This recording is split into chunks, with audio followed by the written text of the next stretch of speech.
Greetings. Today we'll be speaking about supporting information with an application for a job. Supporting information is usually embedded within an application form, so it's usually sent in as part of your application.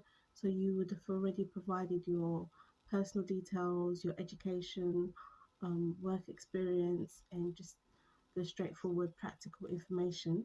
Supporting information is pretty much an opportunity for you to convince the recruiting manager that you deserve to be shortlisted for an interview. So, using your experience, studies, character, skills, using all those things, the supporting information is a chance for you to um, get an interview. The first thing that I would do is decide whether I'll be writing this by hand or typing it on a Word document. Depending on what your plan of action is, I would either have a printout of the job advert itself, also a printout of the job description, essential criteria, personal specification, all printed out by my side, or if you're doing it all online, I'll just make sure that I have these documents open in different tabs or just easily accessible. So I'd have the job advert, essential criteria, desirable criteria, person specification. I'd have all those things open on my laptop. Or if I'm writing by hand, I'd print them all out and have them nearby. The second thing I would do is I would now customize my supporting information to the job I'm applying for. The reason I say this is sometimes we may be applying for lots of jobs, so we may be tempted to use the same supporting information for lots of jobs instead of adapting and changing each supporting information to to the different jobs. The next thing I would do is open a Word document, or if you're writing by hand, what I would do is just write out a first draft. So I personally wouldn't directly start typing on the supporting information page. I would either open a Word document and start the document of my supporting information, or I would start writing it by hand.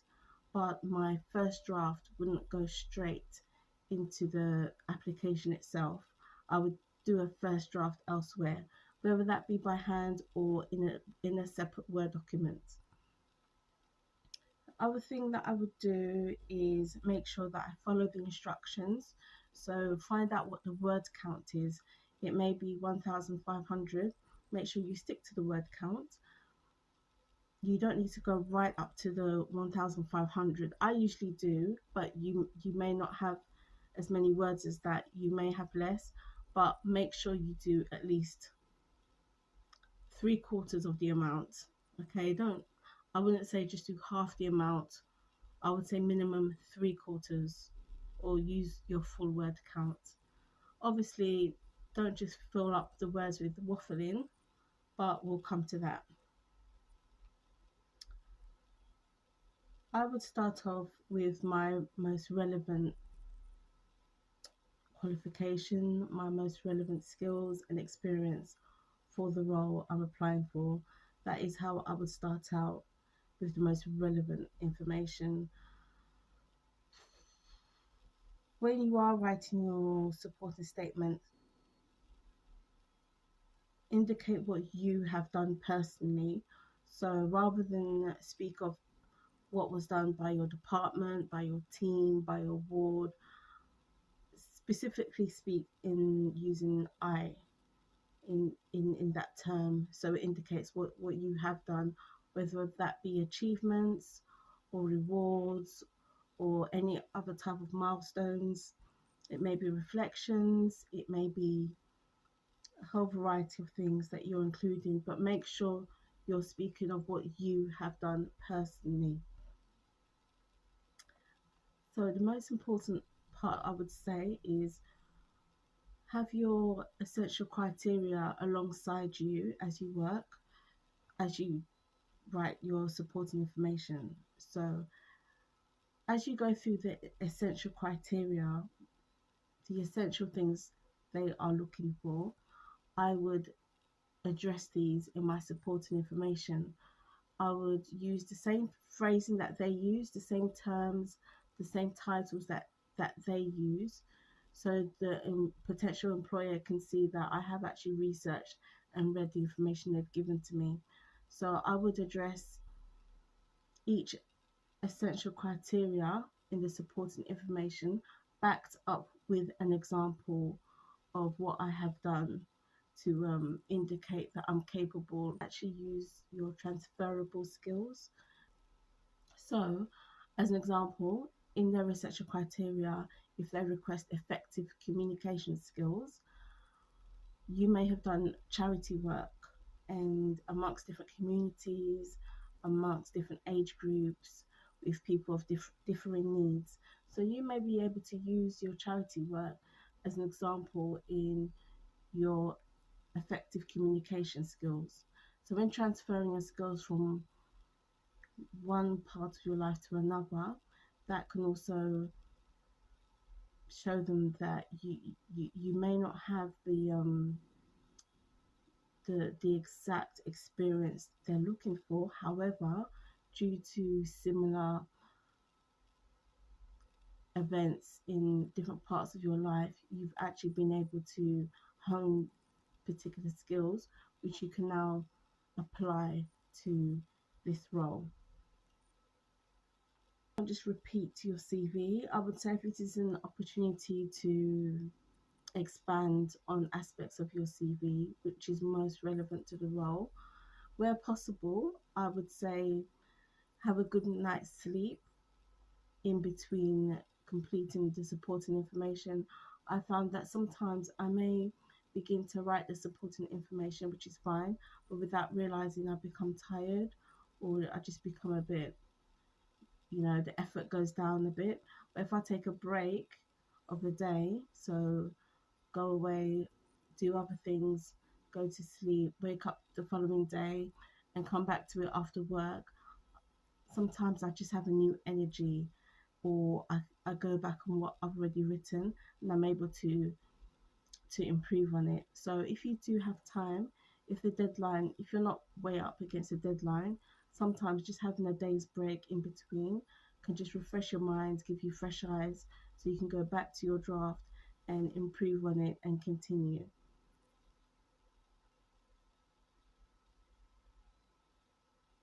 I'd also say make sure you do a spell check, make sure that you do pay attention to the detail of making sure all the spellings are correct. It's a very simple thing to do, and not doing it sometimes can come across as you being careless or not caring enough about the job, enough just to take that small step and get it spell checked. You can also ask somebody to read it for you. It doesn't necessarily have to be somebody in the same field as you, or somebody that necessarily works for a similar type of place, because you just want to know if it's easy to read. To be honest, if somebody isn't related to your place of work or studies, and they're able to read your supporting information and understand it, that in itself is a good indication that you've written something that's clear, easy to read, and if you can use information from the potential employer themselves. So perhaps if you go onto their website, or if you read about them, if it's a hospital, if you look at trust values, if these are things that you can perhaps mention in your supporting statement, give an example of values you hold that they may hold. So if you can mention the community name in the supporting information, that would be helpful. It will show that you have personalized the application. I would say, to end off your supporting information, talk about how you plan to contribute the success you've achieved in other areas in this role that you've applied for. So, lastly, I would just speak about how I plan to contribute um, the successes that I have achieved in so and so areas in this role. So, end on a high and just indicate how much of an asset you would be to the place you're applying to, and how the achievements, the rewards, the investment you've made in other parts of your life, such as your studies or your current place of work or previous place of work, you are willing to make that same investment and achieve that same success in this role that you're applying for. So those are just a few tips about supporting information. Stick to the word count. If you don't complete the full word count, at least do 3/4 of the word count. Half, I would say, isn't enough. Use examples. This could be from your studies, from your work experience, from your voluntary work, from your current place of work, and take this as an opportunity to convince the recruiting manager that you do deserve an interview where they can discuss your application further.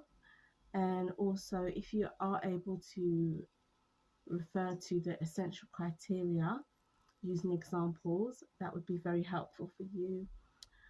Use your spell check. Perhaps have a friend or a colleague read through your supporting information, because it should be easy to read, whether they work in the same field as you or not. They should be able to read it and just be able to follow it, so you can see that it's clear and just easy to go through. And also, with them having fresh eyes, they'll be able to point out any mistakes or anything else, or maybe perhaps something doesn't quite make sense. They can probably bring it up for you.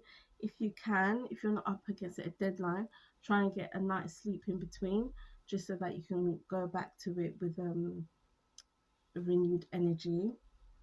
And have your job advert open or printed, and have the essential criteria open or printed as well as you do your supporting information, so you can refer to it and you have a structure to follow. So those are just my tips for supporting information.